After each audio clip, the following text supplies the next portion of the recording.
morning, good afternoon, good evening, wherever you are, whatever you're doing, and welcome to a special episode of Media Matters for Anfield Index. The summer is not upon us yet. There's still 4 games to go, but Liverpool are champions. There's so much to celebrate. There's so much to look forward to. But before we rewind to the summer and everything that brings, we've got to talk about the making of champions.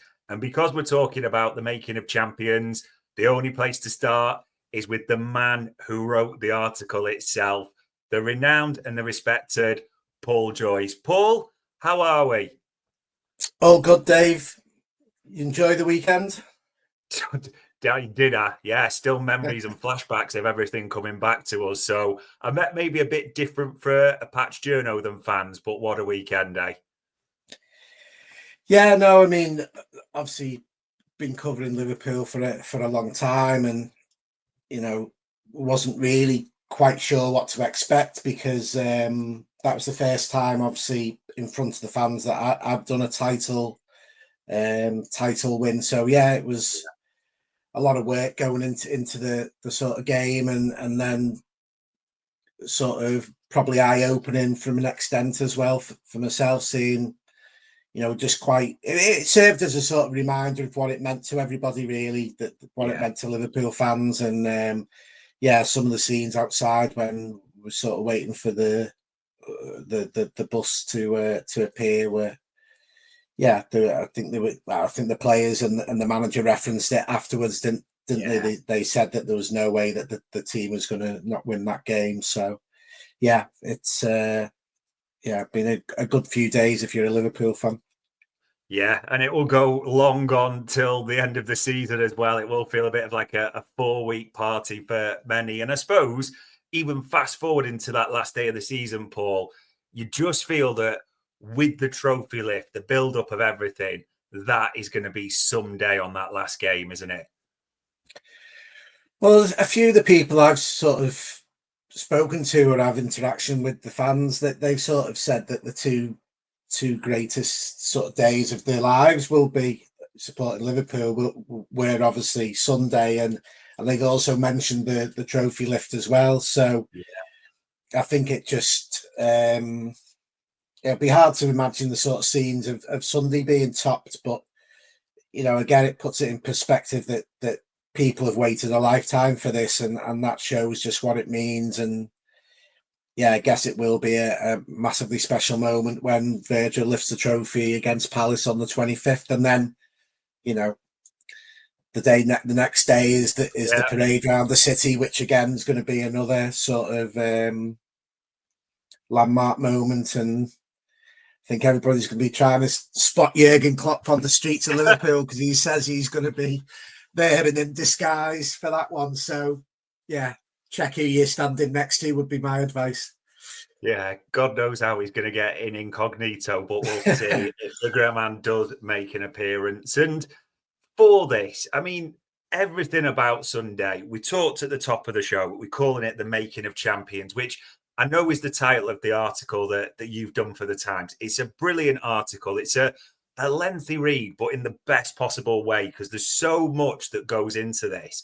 And I wanted to ask you a few questions about the article and almost the story behind it, the research, what's gone into it as well, because there's some literally incredible bits. Now, I would implore anyone that's listening to this, have a full read. I've already read it 3 or 4 times, and I'm still picking up bits every time. So the place that I really wanted to start is, I suppose, with the main man, Paul, Arne Slot. And I love the title of this sort of paragraph, this section: polite, obsessive, and hard as nails. So it gives almost an insight into Arne Slot on what he did in his early days at Liverpool, from, the coaching, the training ground, the impact on players. I mean, just research, getting that info, that must have been sort of fascinating to get that. And for those that haven't read it, what would you say are the big bits to take away from that section? No, it was very interesting to sort of research and try and fill in the gaps on the story of the season. These sort of pieces have become more prevalent over recent years because everybody wants to, maybe know a little bit deeper and Yeah. beyond the sort of press conferences that we have each week, and there's sort of so much material out there for Liverpool. So the sort of piece that you enjoy doing because you want to find out the information yourself as well, really. And yeah, the sort of the thing that sort of came across was how from the word go, Arne Slot made just a big impression on the players, really. Yeah. You know, they were, established players who'd won, the Premier League previously, won the Champions League, had a real sort of golden period as Liverpool players. And Yeah. obviously in the aftermath of sort of Jurgen leaving, who'd been such a crucial figure in everything that Liverpool have achieved and have still achieved this season. I think we should say that from the outset, that Yeah. he's been Definitely.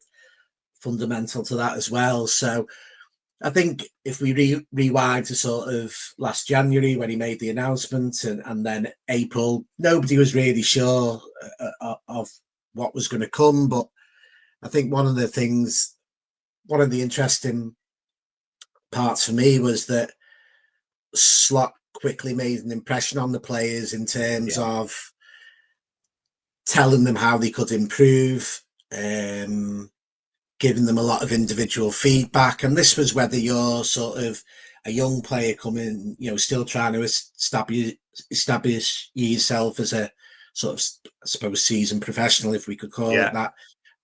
And it was the same for like a Mo Salah and a Virgil van Dijk. I mean, and straight away the buy-in was absolute from these players, and that owes a lot to the culture that Jurgen created. And you look at other clubs not far from Liverpool, and you see some of the problems managers who've come into clubs have had with players, and I don't think that should be taken for granted that Liverpool have this core group of players who set extremely high standards and are always pushing and trying to do the best, and sometimes doesn't come off. Other times, you can tell that they're right at it. And so I think from the word go, he was sort of calling them, and it wasn't just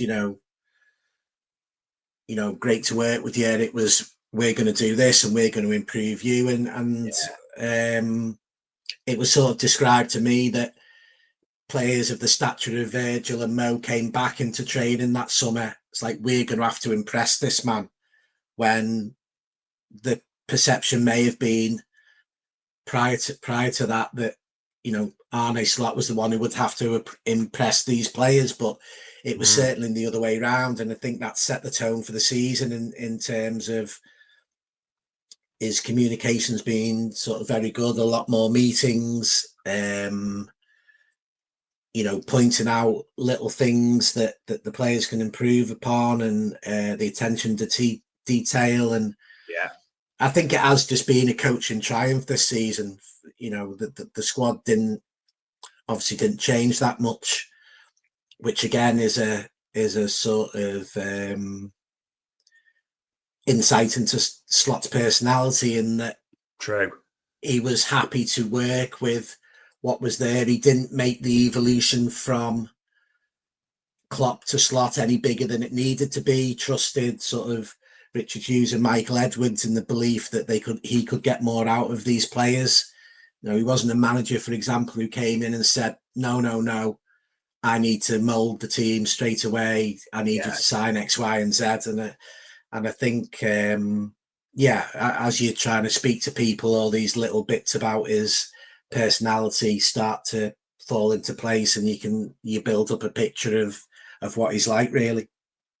Yeah, I thought even the bit that you talk about, where even the first teamer just being asked to be more attentive during rondos, which you think is kind of a warm-up exercise, but already told, like, no need to do it. And a clip is shown to him straight away, and bang, off we go. Everyone's in agreement, and we move from there. It's quite telling the impact he's had. And I suppose you also mentioned like the AXA, which I found fascinating, because we've all seen the pictures and the footage recently, all the players at the coffee bar downstairs. So that would be the biggest thing that people talk about in terms of what we've seen, what we know of the AXA. but it was actually the bits about the upstairs has changed, hasn't it, into a football zone, if I've read it right. And Slot and even Edwards have had a say in just changing the structure of the AXA that way. Yeah, so they basically changed some of the sort of flow of the offices. So there's a sort of some of the offices now have doors that go into a sort of meeting area, and it's just really about, I think the idea came from Brentford because that's how their setup is structured. So Thomas Frank would come out of his door and could bump into the sporting director and an analyst, and it's all about sort of an exchange of ideas and just spending more time face to face and a discussion of things. And listen, they're only small things. I think the coffee bar was a Michael Edwards idea. He'd seen it. He'd gone to visit Roma, I think, when he was working with Ian Graham at Ludonautics, and I think he recognised that was, all these players like to go out for coffees now, but they can't really do that because of the stature. And so why not have a meeting area at the AXA, because before that the players didn't really have a single area where they all congregated. And it's not just for the players, it's the staff members on the admin side of the club going in there, and it just sort of fosters again this sort of sense of camaraderie throughout the club, which I think has been what an underlying factor in everything that's been achieved this season, that sort of togetherness that you can see with the squad. And like a coffee bar might only add 1-2% to that, but these are all sort of small things that add up to the bigger picture. Yeah, 100%. Even just that 1-2% can make such a difference at this level. We can see it's worked. And I mean, speaking of 1 or 2%, there's a couple of players that everyone's delighted we've got the renewals done for Mo Salah and Virgil van Dijk. So I know you've written about both of those in detail in this one as well. And if we start with Mo Salah, I mean, everyone knows about the stats, Paul. He's on for a record-breaking season. The figures are just sensational. But it was interesting, in the piece, you mentioned that even from the start, they knew he was at it, for want of a better phrase, right from the start. That he's going to be, this could be the season. He's bought into everything with Slot. And even the bits where he leads training, the example he sets to others, it's almost in a way, when I'm reading it, I'm thinking, why are we surprised by these Salah figures, basically? Yeah, I think so. I think that's right. I think obviously the way he ended the previous season with the sort of spat at West Ham, with Jurgen, I think he probably had a bit of a point to prove. He didn't have the second half of the 23-24 season for him wasn't obviously the sort that he would aspire to, and that obviously the injury at the African Nations Cup, and then when he came back for Liverpool, obviously first time really he's missed games for Liverpool in his career over a sort of a consecutive period. So I think he came back with a point to prove. I think the fact that, I mean, this is one of the things that Jurgen did say. He said that the squad would benefit from a new voice. I mean, he says that on the Doubters to Believers documentary. The very last scene is him saying, this is me. I've left the office for the last time. The boys will be okay, or whatever he phrased it.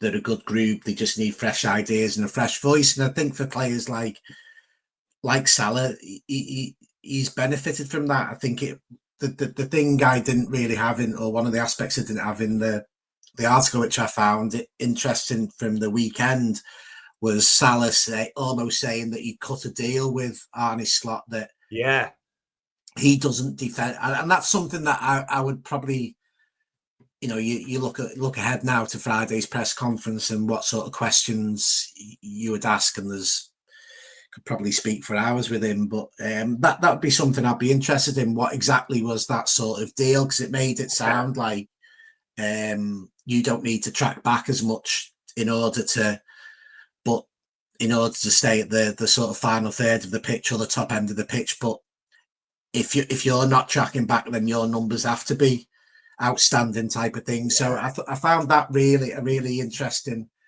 insight from Salah, and I think, I don't know if you remembered, he did a Standard Chartered round table earlier on in the season. I think it was with others, Allison and Robbo.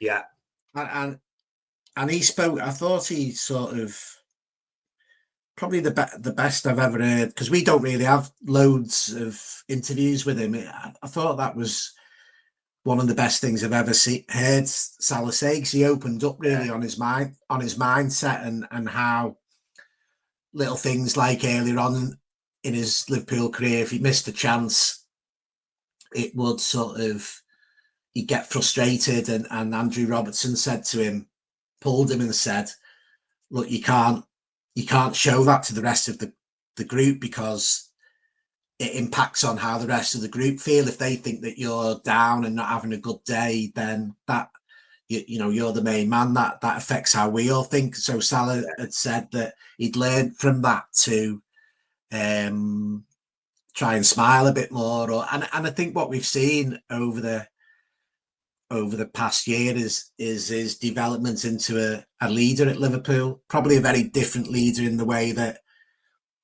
Andrew Robertson would lead around the group, who's sort of the glue that holds everyone together, or Virgil leads with absolute authority.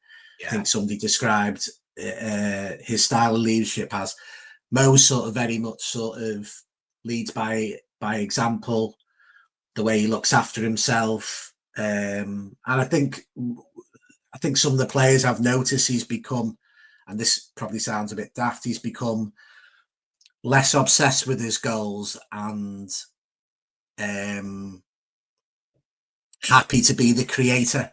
Yeah. So I think that's what maybe some of them have noticed in his performances this season, and I think that's another sign of leadership. And I think, I think a lot of the sort of credit for his numbers obviously goes to Salah himself, but then I think Slot's played a big part in that as well. Yeah, no doubts about it at all. It's funny, isn't it, when you say that about that round table and how good it was. We always knew Salah led on the pitch with his style and the way he played from the front, but you did get more of a sense, like off the pitch as well, the impact he has talking to others, you know, within the leadership group. And it's like you say, that it assists him as big a part of his game now as maybe a few years ago, not in a critical way, but almost it felt like a race with Mane, maybe a competition at times as well. But his roles definitely changed within the group that